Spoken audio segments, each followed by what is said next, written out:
করেছেন যে কানাই, রুক্মিণী হলো তোমার অর্ধাঙ্গিনী, তাহলে কেন ওর এই যাত্রা এত কঠিন হলো?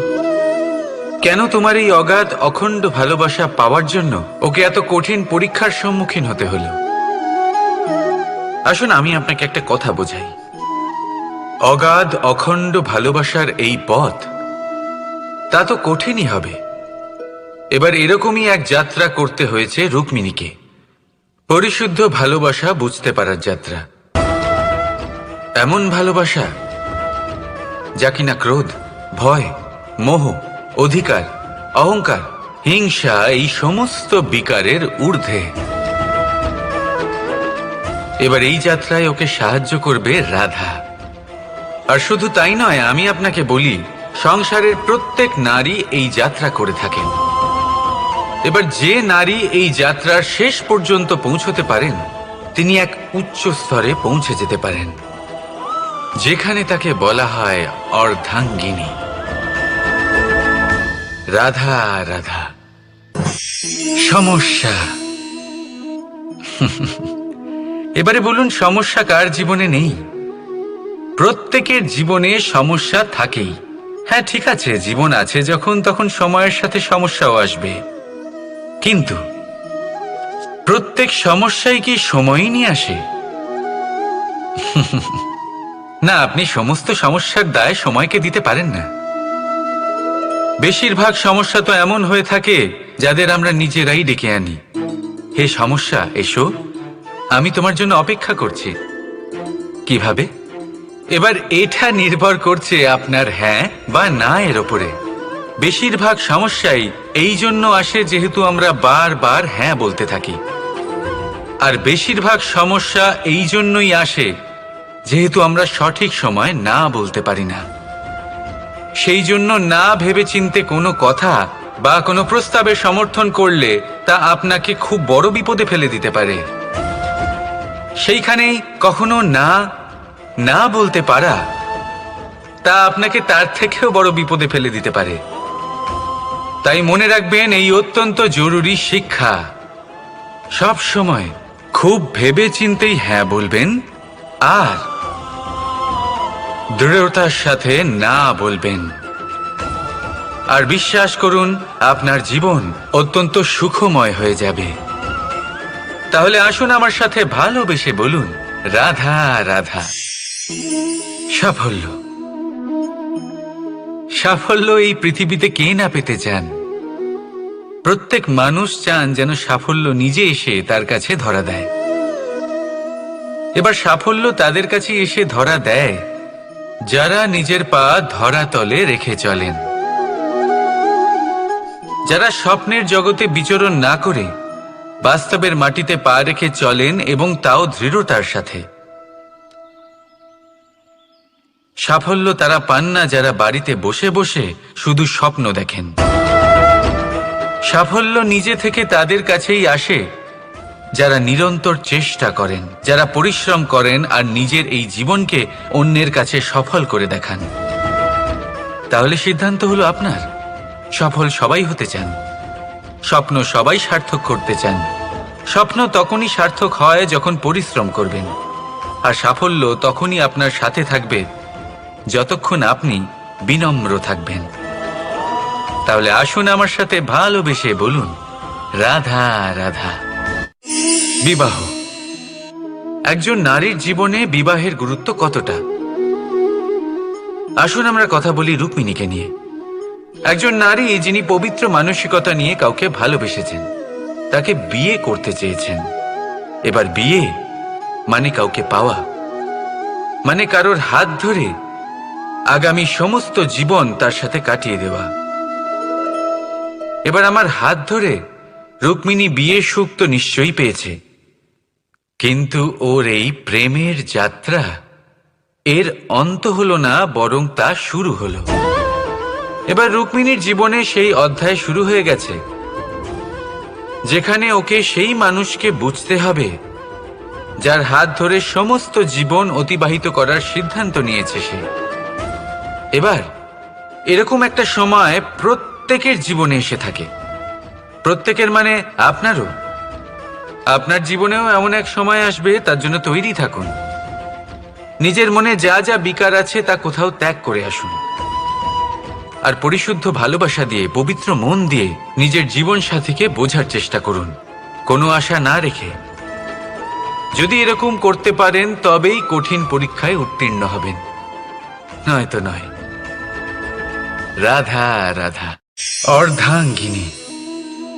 আপনার জীবনে অর্ধাঙ্গিনীর ভূমিকা কি হতে পারে? আপনি বলবেন সেরকমই যেমন আমার জীবনে রুক্মিণীর ভূমিকা। এটা সত্যি, কিন্তু এটাও সত্যি কথা যে আমার আর রুক্মিণীর এই সম্পর্ক, তাকে আরো গভীর করার জন্য অত্যন্ত প্রয়োজনীয় হলো আমরা প্রথমে বন্ধু হই। একজন ভালো স্বামী বা স্ত্রী হবার প্রথম পদক্ষেপ বন্ধুত্ব, অর্থাৎ সখা প্রেম। যতক্ষণ না এক স্বামী স্ত্রী নিজেদের সম্পর্কে বন্ধুত্বের মাহাত্ম্য বুঝতে পারবেন না, ততক্ষণ এই সম্পর্ক যেন অপূর্ণ থেকে যাবে। আর তারপর এই সম্পর্কে জন্ম নেয় সেই অনুভূতি, যেমন অধিকার, যেমন অভিমান। এই দুই ভাবনা যা এই সম্পর্ক ভাঙার প্রথম পদক্ষেপ হয়ে থাকে। সেই জন্য নিজের দাম্পত্য জীবনে অধিকার ফলানোর আগে নিজেকে জিজ্ঞাসা করুন, আপনি কি আপনার জীবনসঙ্গীর সব থেকে ভালো সখা হতে পেরেছেন? সম্পর্ক আরো উন্নত হবে। রাধা রাধা। কিছু মানুষ এরকম ভেবে থাকেন যে পরিশ্রম করার দরকারটাই বা কি? এই প্রকৃতি আমাদের সবকিছু দিয়েছে, জন্ম দিয়েছে, জীবন দিয়েছে। এই প্রকৃতি আমাদের পালন পোষণও করে নেবে। এবার আপনি বলুন, কখনো দেখেছেন সিংহকে কারোর সেবা করতে? দেখেননি তো। কখনো আপনি দেখেছেন পাখিকে চাকরি করতে? দেখেননি তো। তাও নিশ্চয়ই তাদের পেট ভরে। চলুন, আপনার এই কথা আমি মেনে নিলাম। এবার আপনি আমার একটা কথার উত্তর দিন। আপনি কখনো দেখেছেন কোনো প্রাণী নিজে হেঁটে এসে সিংহের মুখে এসে বলছে যে আমাকে আপনি খেয়ে ফেলুন, আমাকে নিজের খাদ্য করে নিন, নিজের পেট ভরিয়ে ফেলুন? এরকম তো কখনোই হয় না। সিংহ নিজের খাবার বনেই পেয়ে যায়, কিন্তু শিকার তাকে নিজেকেই করতে হয়। যদি এটা না করে তাহলে সে অনাহারে মরে যাবে। যদি কথা বলা হয় পাখির, তাহলে বলি প্রকৃতি ওকে খাবার নিশ্চয়ই দিয়েছে, কিন্তু সেই খাবার খুঁজে নিতে হয় তাকে নিজেকেই। নিজেকে বাঁচিয়ে রাখার জন্য বাসা বানাতে হয় তাকে, যার জন্য অত্যন্ত পরিশ্রম করতে হয়। এই পরিশ্রম থেকে বিমুখ হবেন না, কারণ এই পরিশ্রমই অনেক দূর পর্যন্ত আপনার ভাগ্য বানাতে পারে। জীবনের সামনে এগোনোর জন্য আপনাকে পরিশ্রম করতেই হবে। তাহলে আসুন আমার সাথে ভালোবেসে বলুন, রাধা রাধা। লক্ষ্যে পৌঁছানো অত্যন্ত কঠিন হয়। কেউ ভাবেন যে কেন এত কঠিন হয়, কেন এত কষ্ট করতে হয় লক্ষ্যে পৌঁছানোর জন্য? এই লক্ষ্য সরলভাবে কেন আমার কাছে চলে আসে না? চলুন আপনাকে একটা কথা বলি, যদি আপনার লক্ষ্য কঠিন না হয় তাহলে তাকে পাওয়া আপনার পক্ষে অসম্ভব হয়ে উঠবে। লক্ষ্যে পৌঁছানোর এই রাস্তায় আপনি যে কড়া রোদের সম্মুখীন হন, যার থেকে আপনি দূরে পালাতে চান, সেই রোদ আপনাকে প্রেরণা যোগায় যে আপনি এগোতে থাকুন। ভাবুন, একজন যাত্রী যে কিনা নিজের লক্ষ্যের দিকে যাচ্ছেন, সেই পথে উনি যদি একটু ছায়া পেয়ে যান আর উনি ওখানে বিশ্রাম নেন, তাহলে তার সাথে তার ভাগ্য গভীর নিদ্রায় সেখানে বিলীন হয়ে যায়। তাই পরিশ্রমের করা রোদের থেকে কখনো দূরে পালাবেন না। জীবনে শুধু সামনে এগোতে থাকুন দৃঢ়তার সাথে। আর লক্ষ্য সরল হোক, কঠিন হোক বা অত্যাধিক কঠিন হোক, একটা কথা মনে রাখবেন, যে জীবনের লক্ষ্যে পৌঁছতে পেরেছে সে লক্ষ্য প্রাপ্তির জন্য আফসোস কখনোই করে না। রাধা রাধা। যে কোনো বস্তুর বা প্রাণীর আকার, স্থিতি, পরিস্থিতি বা শক্তি দেখে আপনি কি তার ক্ষমতার অনুমান করতে পারবেন? কখনোই না। আসুন আমি আপনাকে উদাহরণ দিই একটা তলোয়ারের। সেই তলোয়ার যার দ্বারা আপনি অনেক বড় বড় যুদ্ধ জেতেন। বড় বড় রাজাদের পরাস্ত করতে পারেন। এবার আপনি যদি এই তলোয়ার কাউকে দেখিয়ে তার থেকে তার বস্ত্র ছিনিয়ে নেন, তাহলে দেখবেন যখন সেই বস্ত্র ছিঁড়ে যায় তখন একটা ছোট্ট সূচি চমৎকার করতে পারে। তখন এই তলোয়ার কোনো কাজে লাগবে না। সেইভাবেই একটা মাছ কখনো বনে গিয়ে শিকার করতে পারে না, আর সেইভাবেই সিংহ জলের রাজা হতে পারে না। প্রত্যেকের নিজের নিজের দুর্বলতা রয়েছে, প্রত্যেকের নিজের নিজের শক্তি রয়েছে, আর এই প্রকৃতি সবাইকে এইভাবেই বানিয়েছে যে প্রত্যেকের মধ্যে কোনো না কোনো বিশেষ গুণ অবশ্যই থাকে। তাই যদি আপনি নিজের মধ্যে বা অন্যদের মধ্যে শুধুই দোষ দেখতে পান, তাহলে একটু উপর থেকে দেখুন, সবার মধ্যে বিশেষ গুণ খুঁজে দেখতে শুরু করুন। আপনি বুঝবেন আপনি নিজেও কত বিশেষ আর অন্যরাও কত বিশেষ। আপনি বুঝবেন এই সংসার, এই প্রকৃতি হলো কতটা বিশেষ। তাহলে আসুন আমার সাথে ভালোবেসে বলুন, রাধা রাধা। জলরাশির সাথে আমার প্রেম চিরন্তনের। তা সে মথুরার যমুনা নদীই হোক বা দ্বারকার সমুদ্রই হোক। সমুদ্রের ধারে চলতে চলতে যখন সেই কোমল ঢেউ পা ছুঁয়ে যায়, আহা, ক্লান্তি যেন দূর হয়ে যায়। আমাদের মধ্যে একটা শক্তির জন্ম দেয়, মনকে উৎফুল্ল করে তোলে। সেই ঢেউয়ের বিষয় কি আপনারা কখনো ভেবেছেন?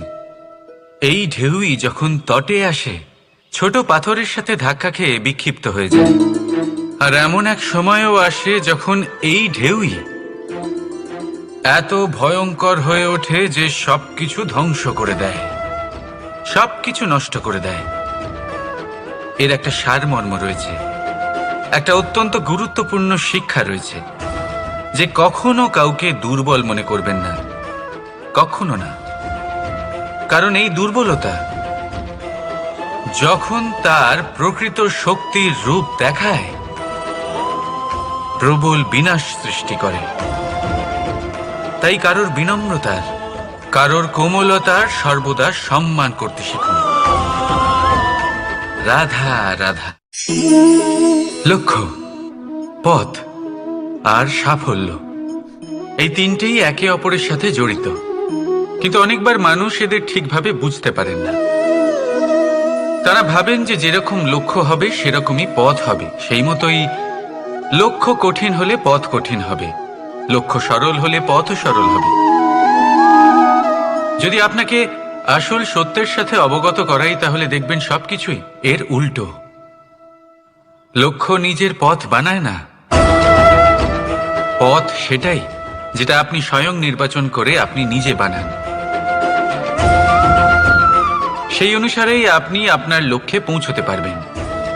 সেই জন্য জীবনে যখনই লক্ষ্যে পৌঁছানোর পথের বিষয়ে আপনি কোনো সিদ্ধান্ত নেবেন, তাহলে তা ভেবে চিন্তে নেবেন, কারণ এই পথ অত্যন্ত গুরুত্বপূর্ণ।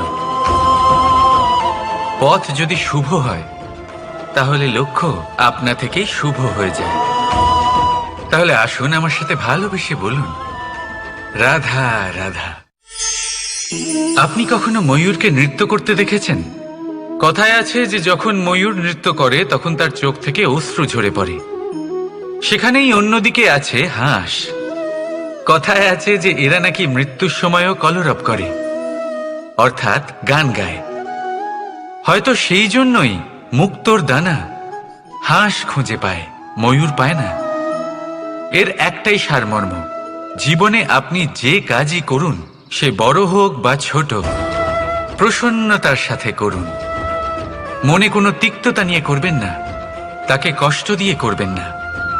যদি এই বিষয়ে আপনাকে কোনো উদাহরণ দিই, তাহলে বলি একজন চিত্রকারকে দেখুন। চিত্রকার নিজের ছবি যে রং দিয়ে ভরিয়ে তোলেন, সেই রঙই প্রতিচ্ছবি হয়ে তার শিল্পকে রঙিন করে তোলে। তাই মনে রাখবেন, প্রসন্নতার সাথে যে কাজই করবেন তা অত্যন্ত ভালো হবে। আসুন আমার সাথে ভালোবেসে বলুন, রাধা রাধা। অনেক সময় মানুষ এই কথায় দুঃখ পান যে কেন বারবার তার ক্ষমতার ওপরে সন্দেহ প্রকাশ করা হয়, কেন বারবার তাকে পরীক্ষা দিতে হয়, কেন জিজ্ঞেস করে এটাই কি আমার ভাগ্য, যে একাধিকবার আমার ক্ষমতা আমাকে প্রমাণ করতে হবে, মানুষ মনে করে এ হলো দুর্ভাগ্য। আমি মনে করি এ হলো সৌভাগ্য। কিভাবে? সন্দেহ কার উপরে করা হয়? সোনার বিশুদ্ধতাকে নিয়ে, লোহাকে নিয়ে নয়। বিশুদ্ধতার নিরিখে বারবার তাকে পরীক্ষা করা হয়, তামাকে করা হয় না। রত্নকারের আঘাত হীরেকে সহ্য করতে হয়, কোনো কাঁকরকে নয়। সেই জন্য নিজের ভাবনাকে ধন্যাত্মক করে তুলুন। জীবনে যত পরীক্ষায় আসুক না কেন, হাসি মুখে তার সম্মুখীন হন, তাতে উতলা হবেন না। আর তারপর দেখবেন আপনার অন্তরের এই রত্ন আপনার জীবনকে উজ্জ্বল করে তুলবে। তাহলে আসুন আমার সাথে ভালোবেসে বলুন, রাধা রাধা। সকলে বলেন এবং আমিও বলি যে মানুষ যেমন সঙ্গে মেলামেশা করেন সেরকমই তার স্বভাব হয়ে যায়। এ হলো সত্য, কিন্তু এটা হলো অর্ধ সত্য। হ্যাঁ, বৃষ্টির ফোঁটা যখন সাপের মুখে যায় তখন তা বিষে পরিণত হয়, তাই যখন ঝিনুকের মধ্যে যায় তখন তা মুক্ততে পরিণত হয়। কিন্তু কোনো ব্যক্তির স্বভাব এ হলো অত্যন্ত গুরুত্বপূর্ণ।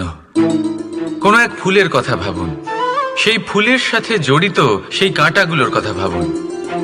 সহস্র বছর ধরে সেই কাঁটা ফুলের সাথেই লেগে রয়েছে, কিন্তু আজও সেই বিধেই যায়, সেই যন্ত্রণাই দেয়, সুবাস ছড়ায় না। কেন? কারণ বিধে যাওয়া কাঁটার স্বভাব হয়। এটা বুঝে নিন। সর্বপ্রথম নিজের মনের ভাবকে বদলাতে শিখুন, তারপরই আপনার সঙ্গের প্রভাব পাল্টাতে পারে। আর যদি আপনি এরকম করেন তাহলে আপনার জগৎ প্রশান্তিতে ভরে যাবে। তাহলে আসুন আমার সাথে ভালোবেসে বলুন, রাধা রাধা। কস্তুরী তাকে ধারণ করে যে হরিণ তার নাভিতে থাকে, কিন্তু সেই হরিণ ওই কস্তুরীর সুগন্ধ নিয়ে তা পাওয়ার জন্য এদিক ওদিক ছুটে বেড়াতে থাকে। সেই হরিণ এই কস্তুরী অবশ্যই পেতে পারে যদি সে নিজের ভেতরে উঁকি মেরে দেখে। এবারে দেখুন, সুর বাঁশির মধ্যেই থাকে, শুধু প্রয়োজন তাকে খুঁজে বার করার চেষ্টা, অবিরাম চেষ্টা। ঠিক এরকমই হয় আমাদের শক্তি, যা আমাদের ভিতরে লুকিয়ে আছে। ভাবুন, যখন পরমাত্মা আমাদের ভেতরেই আছেন তখন তাকে আমরা বাইরে খুঁজব কেন? আমরা নিজেদের অন্তরে তখনই দেখি যখন অপরের থেকে সাহায্যের সমস্ত আশাই শেষ হয়ে যায়। তাই জীবনে কেউ সাহায্য করবে এই আশা করে বসে থাকবেন না, নিজেই নিজেকে সাহায্য করুন। রণক্ষেত্রে আপনি ভালো সারথি পেতেই পারেন, কিন্তু জীবনের এই যাত্রাপথে আপনাকেই নিজের সারথি হতে হবে। রাধা রাধা। আমার দাদা আমাকে অনেকবার বলেছেন, কানাই তুমি তো স্বয়ং নারায়ণ, তুমি এক তুড়িতেই সবকিছু এমনি ঠিক করে দাও না কেন? এবার দাদাকে কি করে বোঝাবো? আচ্ছা, আপনি নিজেই ভেবে দেখুন। সিংহকে জঙ্গলের রাজা বলা হয়, কিন্তু সিংহ শুধুমাত্র তার ইচ্ছে প্রকাশ করলেই কোনো হরিণ কি নিজেই হেঁটে তার কাছে আসবে? নিজেই কি রাজি হয়ে যাবে তার আহার হওয়ার জন্য? না, কখনোই না। যে কোনো কাজকে সফল করে তোলার জন্য আপনাকে চেষ্টা করতে হবে, পরিশ্রম করতে হবে, যাতে সেই কাজ ভালোভাবে সম্পন্ন হয়। শুধু ইচ্ছে দিয়েই কোনো কার্যসিদ্ধি হবে না। ইচ্ছে থেকে স্বপ্ন তৈরি হয়, তবে সেইগুলো সফল করতে গেলেও আপনাকে পরিশ্রম তো করতেই হবে। মনে করুন আপনার ইচ্ছে হলো খেতে, আর কোনো দয়ালু ব্যক্তি এসে আপনার সামনে খাবার রেখে দিল। তাও তা খেতে গেলে পরিশ্রম আপনাকেই করতে হবে। যদি ভালোবাসার ইচ্ছে থাকে তাহলে ও নিঃস্বার্থ নিষ্পাপ মনে ভালোবাসুন। দেখুন, আপনি স্বপ্নে অবশ্যই উঠতে পারেন, কিন্তু এই পৃথিবীতেই আপনাকে বেঁচে থাকতে হবে। আর যদি এই ধরিত্রীতে আপনি এগিয়ে যেতে চান, তাহলে এই ভূমিকে পা দিয়ে আপনাকে পিছনে ঠেলতেই হবে। রাধা রাধা। বাবা বলেন যে কখনো কাদা দিয়ে বা মাটি দিয়ে দোল খেলো না। ঠিকই বলেন, কিন্তু তাও আমি রাধার মুখে কাদা মাখিয়ে দিলাম।